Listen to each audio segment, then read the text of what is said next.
Um homem desiludido com a sua vida, um plano bizarro para mudar isso e uma ambição sem limites para realizar os seus desejos. Hoje nós vamos falar sobre O Estranho Conto da Ilha Panorama de Suehiro Maru.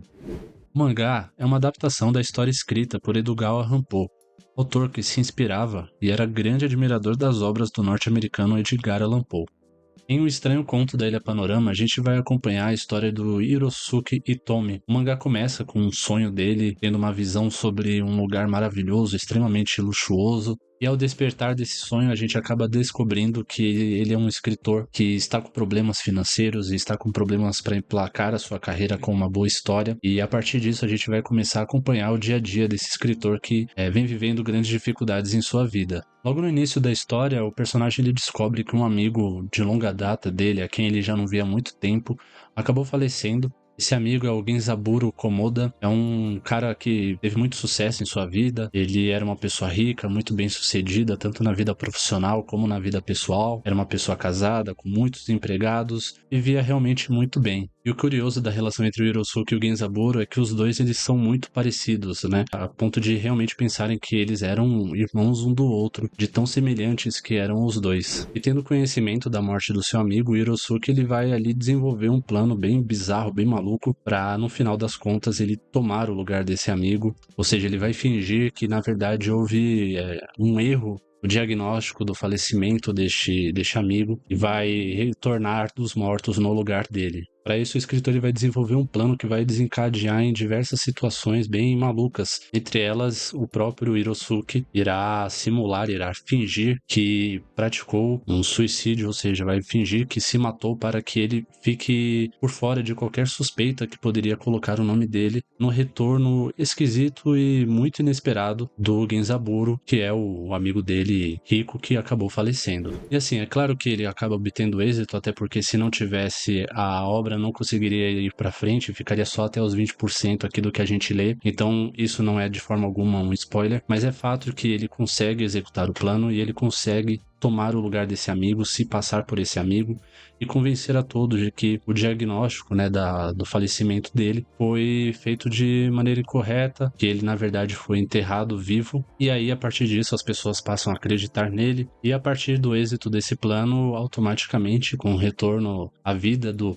Genzaburo, tudo se torna dele. Na verdade, tudo se torna do Hirosuke. As posses do Genzaburo, o dinheiro, as empresas, os empregados, as pessoas que acabam aturando também a personalidade dele em decorrência dele ser uma pessoa muito influente e rica, ou seja, há também pessoas muito interesseiras em torno dele. E aí a grande pedra no sapato vai ser realmente a esposa do Genzaburo, pois o Hirosuke tem muito receio de que ela suspeite de que na verdade aquela pessoa não é o marido dela. Mas com tanto dinheiro e poder na mão, o Hirosuke ele decide realizar o maior desejo dele, que é construir numa ilha próxima à cidade onde ele está, um parque de diversões adulto, ou seja, como ele disse, seria um paraíso na Terra jamais visto. E a arte do Suehiro Maru aqui para mim é um grande ponto positivo desse mangá. Ele tem um traço bem fino, um traço bem definido. Você consegue ver os detalhes de tudo que ele desenha, desde os cenários mais minimalistas até de cenários mais complexos e bem desenvolvidos, com muitos detalhes. Então, a partir disso, ele consegue colocar em cena, né, e colocar no mangá a arte dele funcionando em cenas extremamente simples, em cenas que há realmente um minimalismo, como também quando ele precisa desenvolver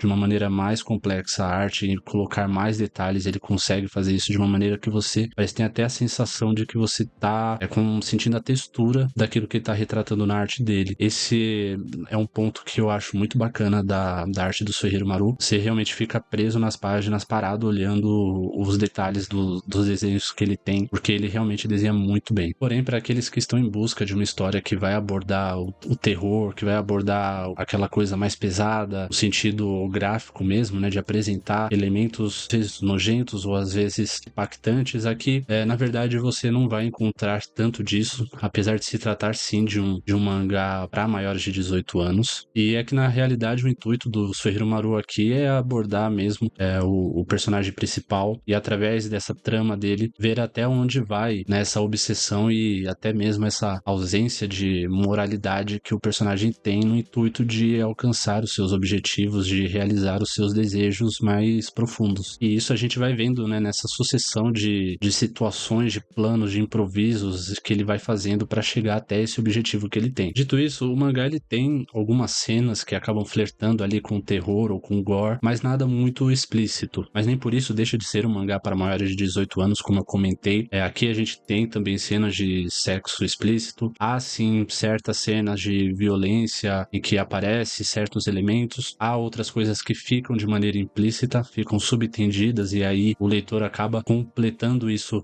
na própria imaginação, na própria cabeça, já que em alguns momentos o Maru ele decide por não explorar esse lado mais explícito e direto. Então sim, é um mangá que ele não vai acabar explorando tanto este lado mais direto, né? Ele vai realmente para o desenvolvimento do personagem e da construção desse plano que ele tem, do desenvolvimento dessa ilha, desse parque de diversões para adultos, mas sem acabar se aprofundando nessa questão em que o autor ele é muito conhecido. E aliás, se você estiver gostando do vídeo, não se esqueça de se inscrever no canal. E no decorrer desse mangá, a sensação que eu tive é que meus sentimentos com relação a ele estavam bem lineares, assim, desde o início da história. O Maru ele leva um tempo considerável, né, para desenvolver a trama até nos levar à ilha e nos mostrar o que tem lá. E eu sinto que esse desenvolvimento acabou fazendo com que eu tivesse uma sensação, um sentimento muito constante durante toda a leitura.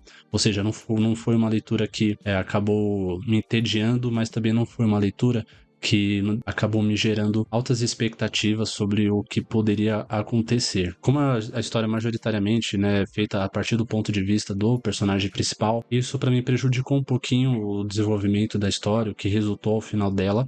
Quem leu o mangá talvez vai entender o que eu quero dizer a seguir. Há sim um receio dele de ser descoberto, principalmente pela esposa do amigo dele, mas não foi algo que acabou me despertando uma sensação de urgência, realmente um receio pelo que poderia acontecer. Então é uma leitura que eu fiz e no final eu senti que realmente tinha lido algo interessante, porque a arte do Maru é muito, muito bacana, mas eu senti que a história me entregou uma coisa que já era muito previsível, já estava muito clara do que iria ocorrer, deixando para o último momento o surgimento de uma espécie de Deus Ex Machina que acaba solucionando ali, puxando, né, fazendo o gancho para que a história se encerre logo depois. Eu senti que esse momento da história ficou um tanto apressado para mim, dando a sensação de que a gente estava, na verdade, vendo uma explicação sobre algo que a gente tinha acabado de ler durante todo o mangá. Então aqui a gente tem um mangá com uma arte belíssima, com uma premissa, né, uma ideia muito bacana para o desenvolvimento dessa história, mas que sofre realmente com um pouco da identificação gerada pelos personagens e com as consequências das situações que vão se desenrolando durante a leitura. E eu acho que é interessante, sim, para quem já conhece o Suehiro Maru, ter contato com essa história, se aprofundar mais na carreira do escritor, ou até mesmo para aquelas pessoas que, assim como eu, não tiveram acesso a outras obras dele e desejam conhecer, já que essa, por enquanto, ainda é a única obra dele disponível no nosso mercado. No futuro, havendo outras obras dele disponíveis no mercado, obras mais consagradas, eu com certeza vou conferir, porque eu quero realmente conhecer mais dele. Sendo assim, é uma leitura que eu acabo recomendando nesse sentido, mas ao mesmo tempo não é algo que acabou me marcando.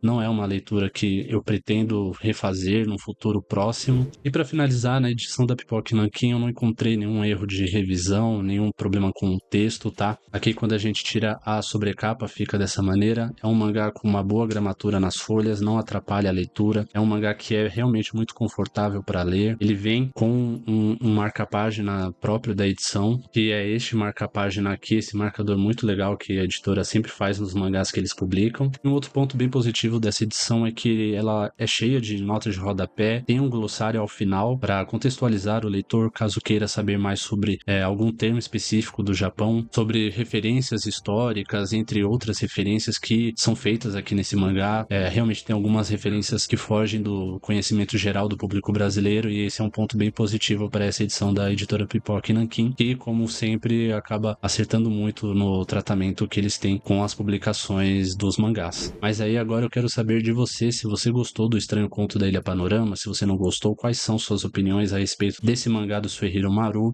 Espero que vocês tenham gostado desse vídeo. Não se esqueça de se inscrever no canal e nos vemos aí numa próxima. Falou!